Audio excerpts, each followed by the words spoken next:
The Mongolian Empire is often remembered for its fierce conquests and the legendary leaders who expanded its reach across continents. But among the great warriors of this empire, one name has been largely forgotten: Khutulun, the warrior princess. A great-great-granddaughter of Genghis Khan, Khutulun inherited not just his bloodline but his strength and prowess in battle. Unlike many princesses in history, she was not remembered for the deeds of a husband or son. Her legacy was her own, built through skill, strategy, and an indomitable spirit. Some even say she was the greatest Mongolian warrior of all time. For centuries, Mongolian tribes were locked in endless conflict, warring over land and power. Women and children were often seen as spoils of war, and the most powerful men took multiple wives.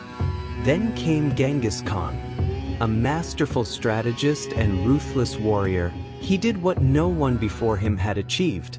He united Mongolia under a single rule. His army, trained to perfection, became an unstoppable force.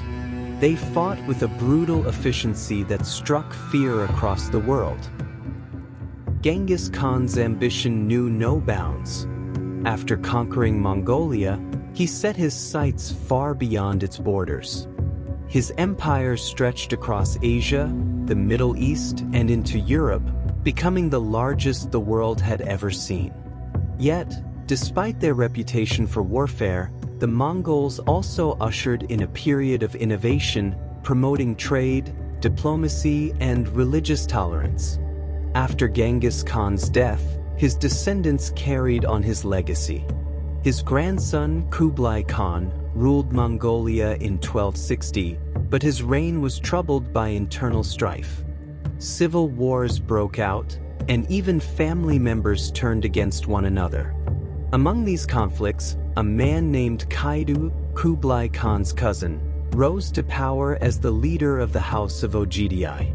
Kaidu had 14 sons, but none were as beloved as his daughter, Khutulun. Both the famous traveler Marco Polo, who lived in Kublai Khan's court, and the Persian historian Rashid al-Din wrote about the princess Khutulun. She was also called Agiarm, meaning shining moon, a name that suggested grace and beauty. But Khutulun was no delicate princess. She was a great warrior, born into a world of battle and conquest. From a young age, she had little interest in traditional female pastimes. She preferred wrestling over dancing, sparring over sewing. She was trained from an early age, just like the men. She was training with boys to shoot arrows on horseback and wrestling. She was a warrior first, a princess second. Marco Polo, the famed Venetian traveler, described Khutulun as statuesque, towering over others with a commanding presence. In a time when Mongolian royalty selected only the most beautiful women to marry, it is likely that Khutulun was stunning, perhaps resembling a modern-day supermodel. But unlike most princesses, she was not remembered for her looks. Her legend was built on her unparalleled strength in wrestling.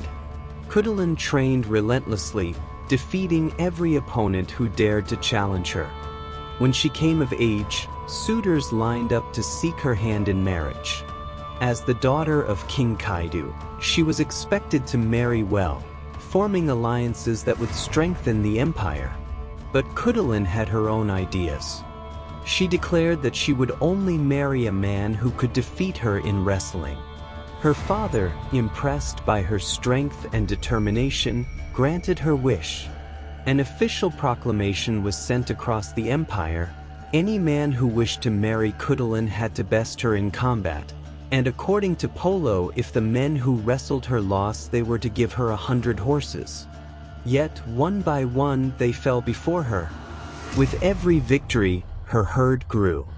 By the time her reputation had spread, she had amassed over 10,000 horses, proof of her unmatched skill. Word of her prowess reached every corner of Mongolia, drawing crowds to witness her matches. Even Marco Polo himself traveled to see the warrior princess in action. Clad in a richly adorned sendal, a garment typically worn by male martial artists, she entered the arena, ready to face yet another challenger. Her suitors, dressed in their finest attire, hoped to impress her, but they all left defeated. Then, in the year 1280, a new contender arrived. The son of King Pamar, a young and strikingly handsome prince, offered an unprecedented wager, 1,000 horses. His arrival caused a stir, attracting the largest crowd yet. He was everything a father could hope for in a son-in-law: noble, strong, and charming. Khutulun's parents were thrilled. They urged her to throw the match, to let him win and secure a marriage that would bring honor to their family. But Khutulun refused. She would never lose on purpose, not for a fortune, not for politics, and certainly not for love. If a man was to win her heart, he would have to win fairly. The match was intense. The prince lasted longer than any challenger before him. The crowd, once cheering, fell silent, holding their breath as the two warriors struggled against each other. Then, with a final burst of strength, Khutulun slammed him onto the ground. For the first time, the audience was disappointed by her victory. Will their princess ever get married? Still, one story persisted, one that hinted at a lost love. A Persian statesman, Rashid al-Din, claimed that Khutulun had been in love with Ghazan, the Mongolian ruler of Persia and a descendant of Genghis Khan.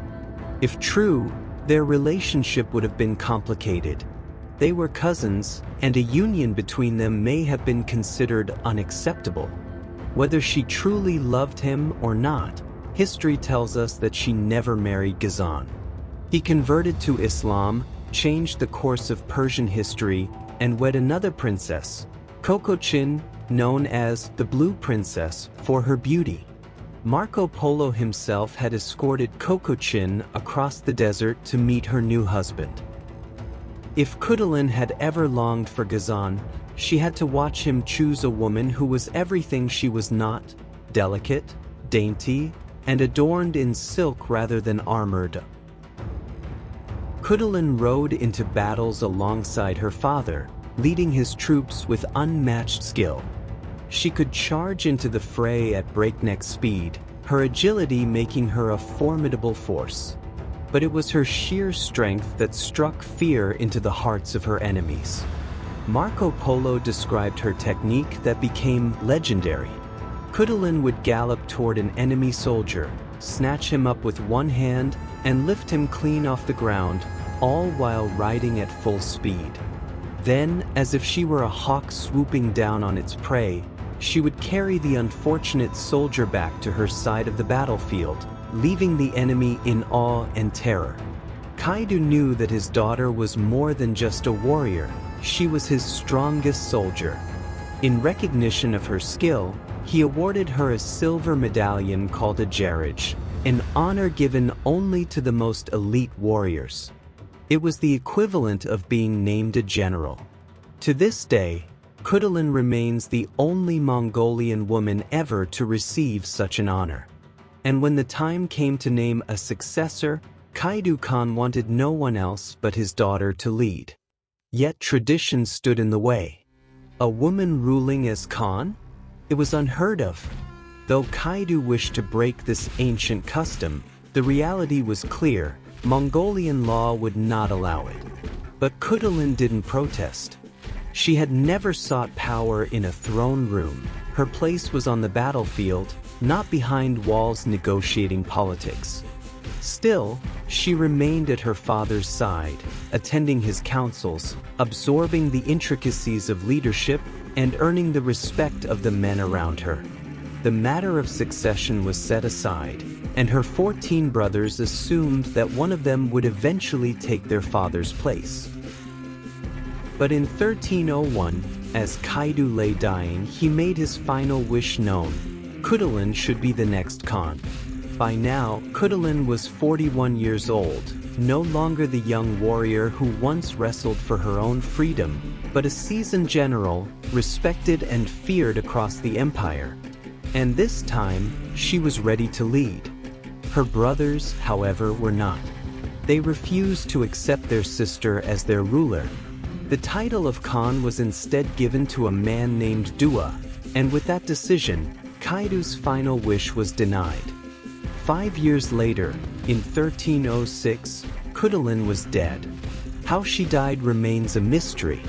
There are no records of her final battle, no accounts of illness or old age.